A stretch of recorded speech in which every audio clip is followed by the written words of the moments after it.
एक जादूगर किसी राज दरबार में गया। अशांति कब पैदा हो जाए, कहाँ पैदा हो जाए, कितनी पैदा हो जाए, कुछ पता नहीं। जादूगर को दरबार में मंत्रियों ने देखा और राजा ने देखा तो राजा को भी थोड़ा मन में भाव आ गया कि थोड़ा जादू देख लो। अभी यहाँ कोई जादूगर आ जाए तो सबके मन में होगा एक जादू तो दिखा दे और एक जादू देख लूँ तब प्रवचन सुनूं। मध्य प्रदेश में एक जादूगर आया, इंटरमीडिएट का वो प्रिंसिपल भी था और जादूगिरी भी करता था। तो सब श्रोताओं की इच्छा हो गई कि थोड़ा जादू भी हो जाए, तो मंच पर बुलाया मैंने। तो जादू उसने क्या किया, एक लोटा लिया और एक लड़के को बुलाया, उसके आगे लोटा किया।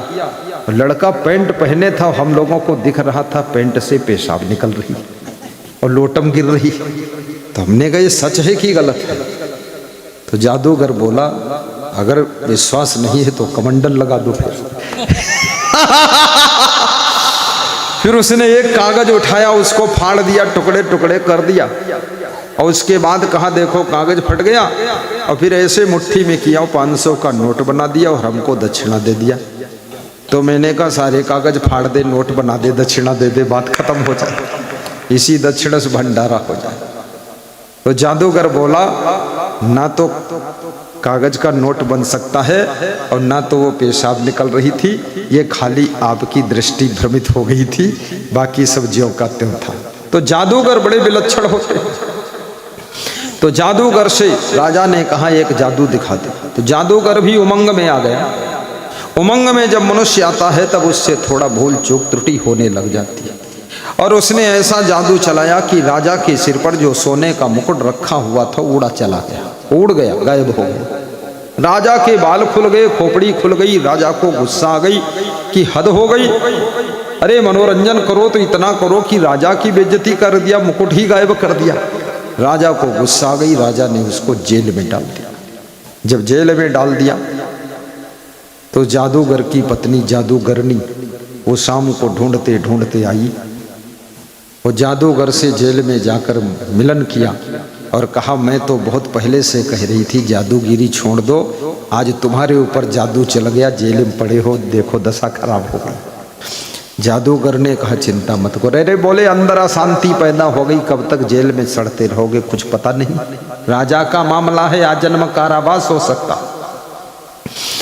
पत्नी के मन में अशांति पैदा हो गई। देखो कभी कभी खाम खा की गलतियों से अशांति का जन्म हो जाता है, इसलिए मनुष्य को विवेक और सावधानी से कर्तव्य करना चाहिए।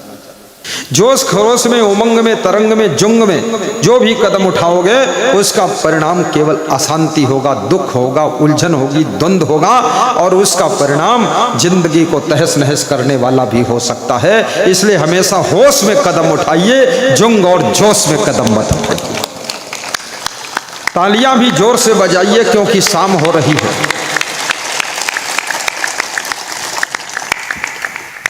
और मुस्कराइए भी, ज्यादा सीरियस मत बैठिए क्योंकि कोई अंत्येष्टि संस्कार में नहीं आए हो,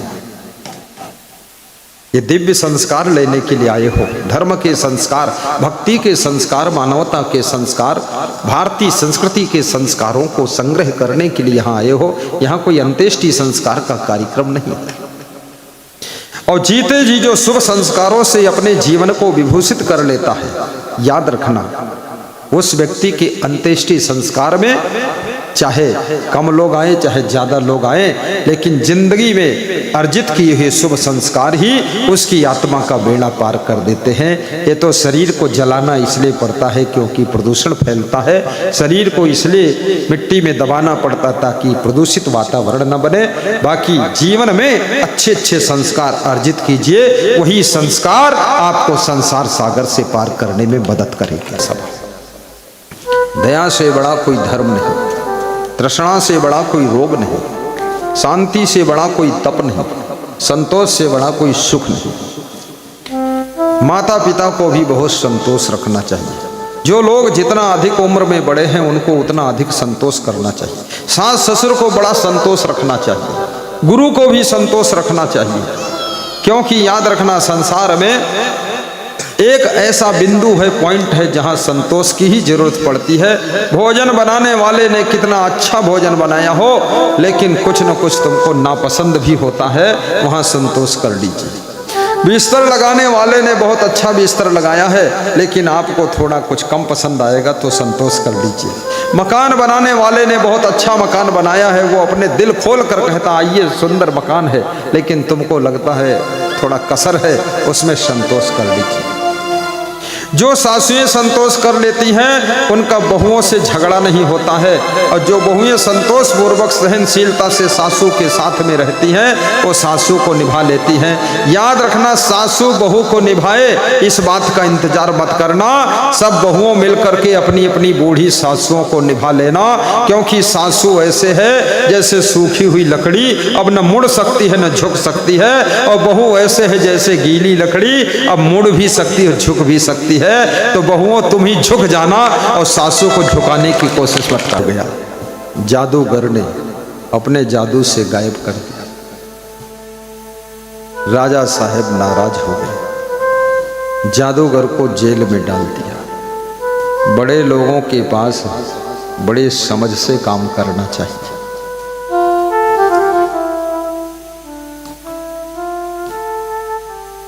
जादूगर की पत्नी अपने पति से मिलने जाती है, उसके मन में हलचल है, अशांति है कि मेरा पति जेल में रहेगा तो मेरा क्या होगा। सच्ची पत्नी का सहारा तो उसका पति ही होता है। बच्चे का सहारा माँ बाप होते हैं, बूढ़े माँ बाप का सहारा उनकी संतान होती है। किसी का सहारा लो और किसी को सहारा दो। सहारा देने वालों के लिए संसार स्वर्ग है, और सहारा के बिना ये संसार अधूरा रहता है। कभी आपका शरीर कमजोर हो जाता है, कोई हाथ पकड़कर आपको सहारा देता है, और कभी आपका मनोबल कमजोर होता है, किसी के ज्ञान के शब्दों से आपके मनोबल को सहारा मिल जाता है। देश दुनिया का सहारा मिले न मिले, मुझको तेरा सहारा सदा चाहिए। चांद तारे गगन में दिखे न दिखे, मुझको तेरा नजारा सदा चाहिए, मुझको तेरा नजारा सदा चाहिए।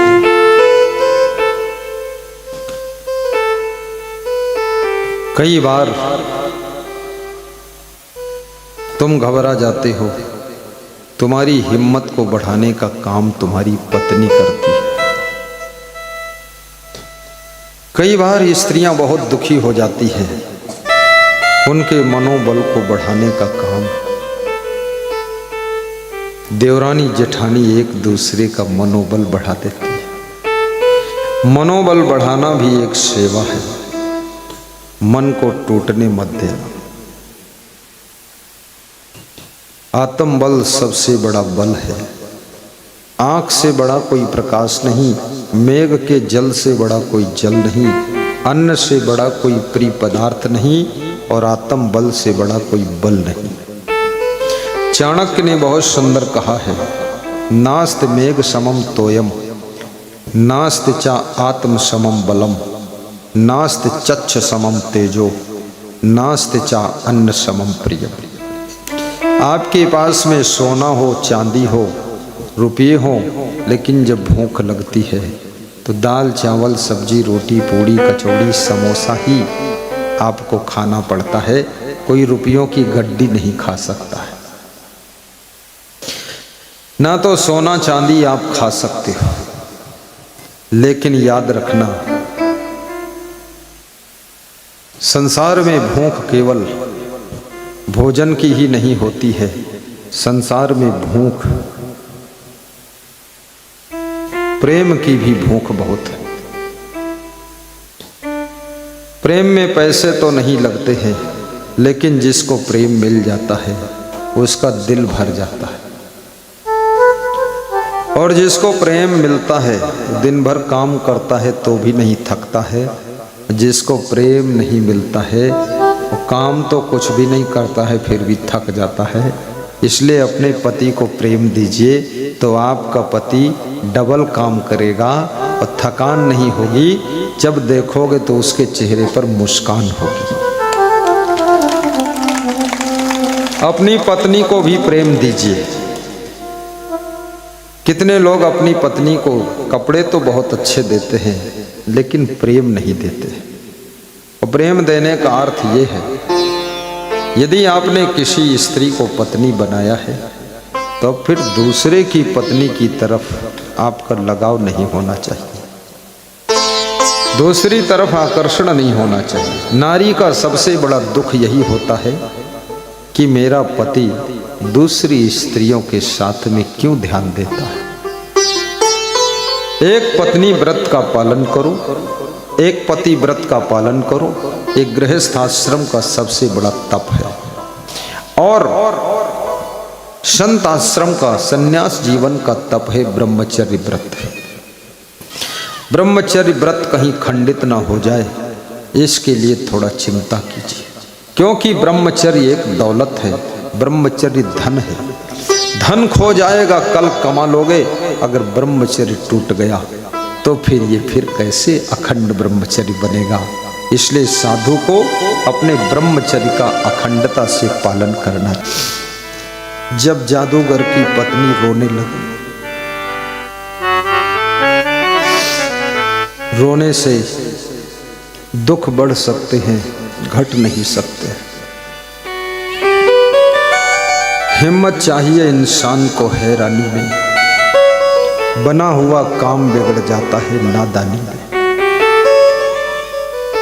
दुखेश अनुद्विग्न मनः सुखेश विगत स्पृहा। श्रीमद् भगवत गीता में भगवान श्री कृष्ण ने अर्जुन से कहा, अर्जुन जो दुख में दुखी न हो और सुख मिलने पर जिसके मन में ये इच्छा ना हो कि और सुख मिले, जितना सुख मिला है उस सुख को स्वीकार कर लेता है। और सुख पाने का जिसको लालच नहीं, और जीवन में दुख मिला है तो दुख में दुखी नहीं होता है। जिसको दुख रुला ना सके और जिसको सुख भुला ना सके, बहुत बड़ी बात है। दुख रुला ना सके और सुख भुला ना सके, वह व्यक्ति संसार में समझ लो जीने की कला सीख चुका है। क्योंकि संसार में उतार चढ़ाव तो आते हैं, उलझने तो आती है, लेकिन उलझनों में उलझना ना उलझना ये तुम्हारे हाथ में। जादूगर समझाता है अपनी पत्नी को, रो मत, मैं जेल में हूं लेकिन जिंदा हूं।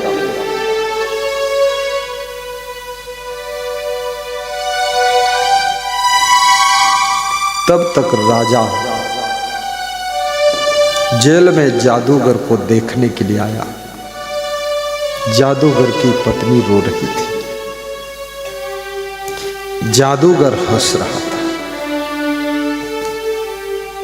राजा ने कहा, तू हंस रहा है, 7 दिन जेल में रहेगा, 7 दिन के बाद तुझे मृत्यु दंड है, फांसी होगी, हंस कैसे रहा? तो उसने कहा, मैं इसलिए हंस रहा हूं और मेरी पत्नी इसलिए रो रही है। ये इसलिए रो रही है कि मैं मर जाऊंगा, मेरी फांसी हो जाएगी, और मैं इसलिए हंस रहा हूं कि राजा साहब मेरे मरने से मेरा कुछ भी नुकसान नहीं होगा, मेरा कुछ नहीं बिगड़ता है, जो मुझको तुम मारोगे। तो बोले किसका बिगड़ता है फिर? बोले आपका बिगड़ेगा। बोले क्या बिगड़ेगा मेरा? तो जादूगर ने कहा, मैं एक ऐसा घोड़ा तैयार कर रहा था, उसे ट्रेनिंग दे रहा था, उड़ने वाला घोड़ा बना रहा था, घोड़ा को उड़ने की ट्रेनिंग दे रहा था। और वो घोड़ा जब उड़ना सीख जाता तो मैं आपको गिफ्ट में भेंट देना चाहता था। अरे मेरे को तू भेंट देना चाहता था उड़ने वाला घोड़ा? तो अरे बोले तो हंस इसलिए रहा हूं कि नुकसान तो आपका है, अब मैं तो मर जाऊंगा लेकिन उड़ने वाला घोड़ा ट्रेंड नहीं हो पाएगा, तो तुमको तो मिलेगा कुछ नहीं। तो राजा बोला तेरी मौत को मैं टाल देता हूं, ये तू बता दे कितने दिन लगेंगे उड़ने वाले घोड़े को तैयार करने में। तो उसने कहा 1 साल तो लग जाएगा। बोले जेल से निकलो, उड़ने वाला घोड़े को ट्रेनिंग देता हूं। चलो 1 साल बाद फांसी होगी। उसी दिन निकलकर अपनी पत्नी के साथ घर आया, ही हंस रहा था। तो पत्नी ने कहा हंसते क्या हो, 1 साल बाद तो मरोगे, फांसी होगी। बोले जो 7 दिन बाद मरना था वो 1 साल हो गया, तो फिर कोई रास्ता निकालूंगा तो पूरा काम खत्म हो जाएगा। अभी से क्यों रोने बैठना है, 1 साल तो बीतने दो। स्त्रियों का स्वभाव होता है वे ज्यादा एडवांस चिंतित हो जाती है, पुरुष थोड़ा हिम्मत जुटा लेता है। इसलिए माताओं बहनों को भी हिम्मत जुटाना चाहिए, बहुत जल्दी घायल नहीं होना चाहिए। पाँव में पहनो पायल और कभी ना हो घायल, ऐसे होना चाहिए। एकदम मजबूत दिल रखना चाहिए। 2 महीने बीत गए, 3 बीत गए। राजा हर महीने में पता लगाता था उड़ने वाला घोड़ा कितना ट्रेनिंग हो गई है।